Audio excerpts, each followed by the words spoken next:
Hello guys, welcome to share बाजार। Sony India के साथ कंपनी ने सेटलमेंट कर लिया। आपको याद होगा सोनी की बातचीत चल रही थी जी एंटरटेनमेंट को अक्वायर करने के लिए। लंबे समय तक वो बातचीत जारी रही और फिर फाइनली इसे खारिज कर दिया गया था। और उसके बाद सोनी ने कहा था कि देखिए हमें वो कोर्ट गए थे कि ये ट्रांजैक्शन खारिज कैसे हो गया। अब वो सेटलमेंट हो चुका है और उसके बाद वो स्टॉक एक अच्छा खासा इजाफा दिखाता हुआ। सोनी में भी काफ़ी बदलाव हुए हैं उसके बाद। Mayuresh, your thoughts Zee entertainment, क्योंकि अब बेसिकली कंपनी ने जिस तरह का कॉस्ट कटिंग की है उसी के भरोसे उम्मीद थी कि अब थोड़े से इनके ऑपरेशंस में सुधार देखने को मिलेगा और इवेंचुअली ये इनफैक्ट सेटलमेंट हो चुका है सोनी इंडिया के साथ।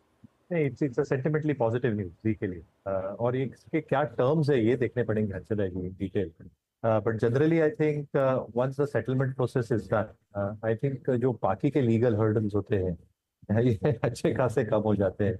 और इसलिए आई थिंक शेयर धारकों को थोड़ी एक राहत जरूर महसूस होगी। हालांकि आई थिंक टर्म्स क्या है ये देखना थोड़ा लाजमी होगा। But I think with this the worst in terms of price action Zee के लिए शायद खत्म हो। ओके, इंटरेस्टिंग है ये। आई थिंक इसमें कुछ मेंशन नहीं है वैसे। कुछ तो शायद हो सकता है कि कुछ शायद सेटलमेंट फीस रही हो हर्षता, क्योंकि जिस तरीके से स्टॉक रिएक्ट कर रहा है। हाँ, तो मुझे उसके भी वजह से मैं वही एक्सचेंज पर देखने की कोशिश कर रही हूँ उसमें कुछ मेंशन किया गया है या नहीं। बिल्कुल, क्योंकि देखिए इसमें काफ़ी चीज़ें हैं। जैसे वो उनका $90 मिलियन का एक टर्मिनेशन फीस का क्लॉज चल रहा था, वो सब चल रहा था। वो सब उसमें उन्होंने लिखा है कि शायद सेटल कर रहे हैं इन्होंने। और काफ़ी इंटरेस्टिंग है ये जी में। लेकिन एक चीज़ है, अब जी में वो बात उस लेवल की होती नहीं है, क्योंकि अभी एफ का स्टॉक रहा नहीं है। पहले एफ का स्टॉक हुआ करता था तो इसके लिए थोड़ी इसकी ज़्यादा चर्चा होती थी, लेकिन अभी खैर एफ का हिस्सा नहीं है। बट फिर भी 8.5% स्टॉक ऊपर है। अच्छा, इशू क्या है कि स्टॉक में वैल्यू काफ़ी है। ये आई थिंक मीडिया स्टॉक्स में एक अगर आप देखें तो काफ़ी शानदार वैल्यू रखने वाला स्टॉक है। इसमें तकलीफ़ क्या है कि प्रमोटर के 4% की, जो फाउंडर के 4% की हिस्सेदारी है, और बस वो अब तक एक कहते हैं ना कि वो कंट्रोल उसी की वजह से चल रहा है। जी हाँ। और सारा का सारा मामला जब सोनी ने डील की थी तब भी उन्होंने कहा था कि आप कंट्रोल छोड़िए तो हम डील करने को तैयार हैं।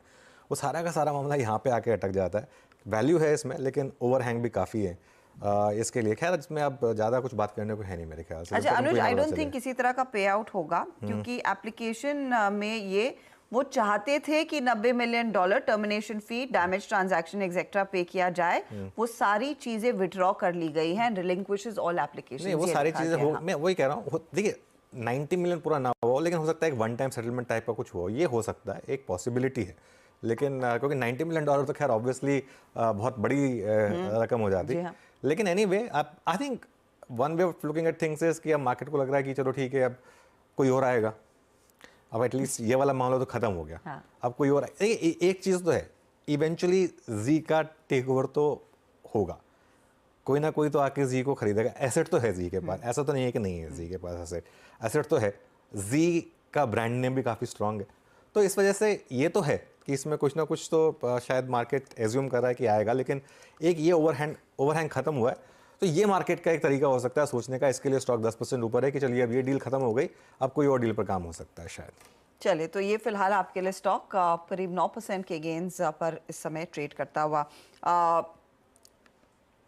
ये देखिए 157 के आसपास तक का ट्रेड बना हुआ है at this point in time. चलिए कुछ और स्टॉक्स की बात कर लेते हैं, फिर आगे बढ़ेंगे। अच्छा, निफ्टी बैंक एक बार दिखाइएगा, क्योंकि आई थिंक निफ्टी बैंक जब हमने कार्यक्रम की शुरुआत की थी ये करीब करीब 200 पॉइंट से ज़्यादा की गेंस दिखा रहा था। अब 175 अंकों का ही यहाँ पर इजाफा रह गया है।